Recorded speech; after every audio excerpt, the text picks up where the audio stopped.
The playoffs are here, and you can predict the action all the way to the finals with FanDuel Predicts. Predict the spread, the total points, and even the game-winning moments that make the playoffs. Sign up and get a $25 bonus with FanDuel Predicts. Offered by FanDuel Prediction Markets, LLC, a registered futures commission merchant. 18-plus bonus is non-withdrawable and expires 7 days after receipt. Trading derivatives involves significant risk and may not be suitable for all investors. Manage your activity with their consumer protection tools. Restrictions apply. See terms at FanDuel.com/predicts/bonus-offer-terms. Gregg Jarrett gets his yes fix at 9 o'clock. He's only got 10 minutes on this beautiful Thursday morning. How about that, Greg? What other show? Brett Baer's not going to do that. I'll tell you that. Jesse Waters is not going to do that. You get your own song here on Sid Rosenberg's show. It's the Gregg Jarrett theme song, and I'm honored that you would play it yet again. I love Yes, always have. Saw him back in the day, I don't know, 60s, 70s. It all kind of blends together at this point in time, but they were a great group. They were, and we still love their music and lose a big classic rock guy. So no one dies on this show. Today, in fact, it's John Fogerty's birthday, so we played a whole bunch of Creedence Clearwater Revival. Yeah, there you go. He's 81 today. Gladys Knight is 82 today, and a whole bunch of stuff going on. I don't know how old Joe Biden is, but I keep seeing on Fox News all morning, they keep replaying his face in that 2024 debate. But what's even funnier, Greg, is you got to look at Trump, because he's looking at Biden like, what the hell is going on here? Like, this guy, like, Trump's facial expressions are the funniest part of that whole thing. Now, you know, Jill Biden thought her husband was having a stroke. That's not necessarily funny, but he's a liar. He lied. The people around him lied. She lied. She should be in prison for spousal abuse, Jill Biden. And now he's trying to make sure that tapes are not released. So for folks who don't know the specifics, what exactly is going on, Gregg Jarrett, with Joe Biden? Well, first of all, nobody believes Jill Biden when she said, oh, yeah, I never saw him like that before. I thought he was having a stroke. Nonsense. She saw him every day, and she was the leader of the cover-up. She was hiding him. All the while she knew that he had failed mentally. I mean, this is a guy who was so far out there, the buses don't run. And, you know, so for her to pretend that she knew nothing about it is absurd. You know, as to your question, Joe Biden, you'll recall, announced at the outset of his presidency that he would be the most transparent president in American history, which we all knew was a lie because he had been hiding out in the basement of his home during the campaign. That's not transparency. And, of course, he did the same thing for the better part of 4 years, kind of hiding out, covering up his own, you know, senility or dementia or whatever the hell it was. But now he is suing to keep his self-incriminating tape recordings that he made with a ghostwriter hidden from the American people.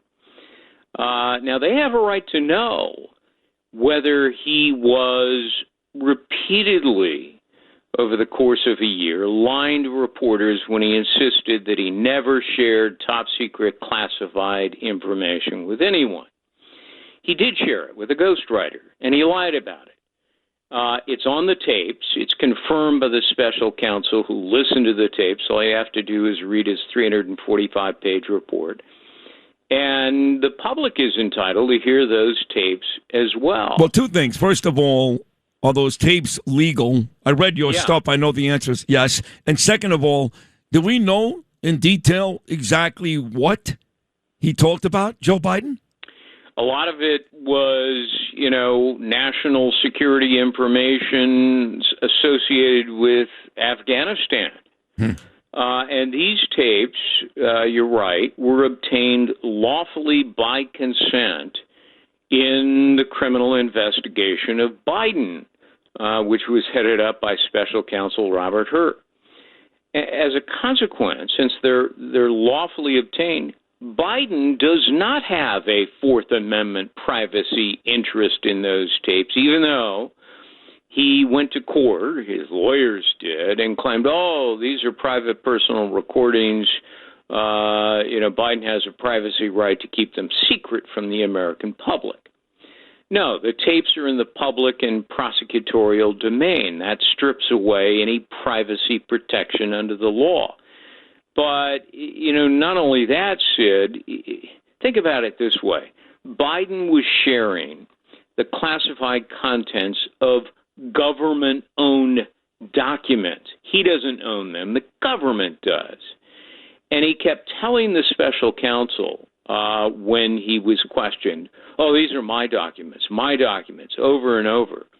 And Hearst said to him, no, they're not. In fact, we're taking them away from you right now. Biden stole those documents, and you don't get to hide behind imagined privacy rights when you steal government records. You don't get to benefit by your own wrongdoing. That's the law. Joe Biden wouldn't know the law, even though he went to law school, graduated at the bottom of his class. So the court should release the tapes to the public, and I'm fairly confident that the judge will rule that way. And then at that point, is Joe Biden in trouble? I say that because for years, people like me wanted Biden to be in trouble. I'm sorry, between his son and the laptop and the Russia collusion and him sitting on stage on video, Gregg Jarrett, on video talking about that son of a bitch, I got the guy to drop it. I mean, we've got him incriminating himself on video before, but nothing happens to these people. If this is released, is there a chance Joe Biden can be in big trouble? Well, arguably, yes. I mean, all you have to do is read the Robert Hur report. It's quite lengthy. I reread it recently, and he pronounces on page 1, believe it or not, that Joe Biden willfully retained and disclosed classified materials.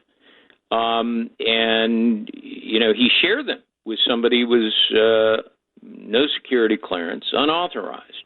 Those are crimes under the Espionage Act. Now, Biden should have been charged, and they could have held the charges in abeyance until he left office to be consistent and conform with DOJ policy. But that didn't happen because there was preferential treatment. The fix was in by his own Justice Department. It reeked of favoritism and a corrupt cover-up. But to answer your question, sure, he could still be charged under the Espionage Act. But, of course, his defense will be, I'm incompetent to stand trial, even though he argued he was competent to be president and serve another 4 years. Right. And his wife, after thinking he had a stroke, you would think she would say, hey, honey, maybe you want to call it quits. She never came close to doing that. She's a liar.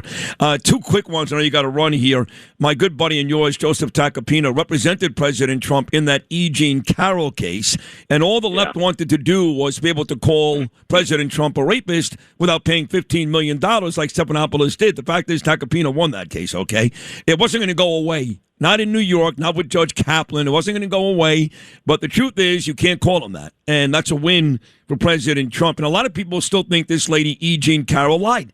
And they actually upped the money from $24 million to $83 million, the New York courts. And the Supreme Court said last week, no, he's not paying $83 million. And now his Department of Justice is looking to launch a criminal investigation into her, accusing E. Jean Carroll of perjury. What are your thoughts on that? Well, her story never passed the smell test. She couldn't even tell you what year it was that she had this supposed encounter with President Trump. It was a cockamamie story that nobody should have ever believed, in my opinion. Right, I mean, if it was so traumatic, and she used the word rape, okay, that's about as traumatic as it gets. You remember the day, the time, every detail. Mm-hmm. She's now being investigated, as I understand it, by the DOJ for lying when she said that nobody was bankrolling her lawsuit against Trump. And in fact, that's simply not true. I think it was Reid Hoffman who was helping to bankroll. This is a guy, nefarious character who's been bankrolling all kinds of things. And so, look, if you lie under oath in a deposition, that's a crime. And so I think they're taking a look at that. In the meantime, the case itself winds its way through the higher courts, and we'll see what happens there. Final 30 seconds, the face of campus terrorism. I call him a campus terrorist. Mahmoud Khalil. Nobody likes this guy except for the mayor in this city. He loves him. Mamdani, he's another terrorist sympathizer. Will he be deported or not, Gregg Jarrett? This is silly. One judge says yes, one judge says no. He got good news this week, Mahmoud Khalil. I don't know how. Are we going to deport this campus terrorist or not? Yeah, I think in the end he's going to find himself on a plane heading somewhere outside the United States, because the law is pretty clear that he can and should be deported. So that's probably going to be the end result. Greg, you're fantastic. I know you got to run. Thank you for these couple of minutes. We'll do it again very soon, buddy. You're the best. Thank you. Anytime, Sid. Thanks so much. God bless you. Gregg Jarrett right there, the brilliant legal mind on Fox News, and always great having Gregg Jarrett on this program. Thanks for listening to Sid and Friends in the Morning. You can hear Sid and Friends in the Morning weekday mornings at 6. If you like the podcast, share it with your friends and listen anytime at WABCRadio.com and download the WABC Radio app. Hit that subscribe button on all major podcast platforms. Plus, follow WABC on social on Instagram, TikTok, Facebook, and X. See you next time for a new episode so you never have to wonder. What the heck is going on here?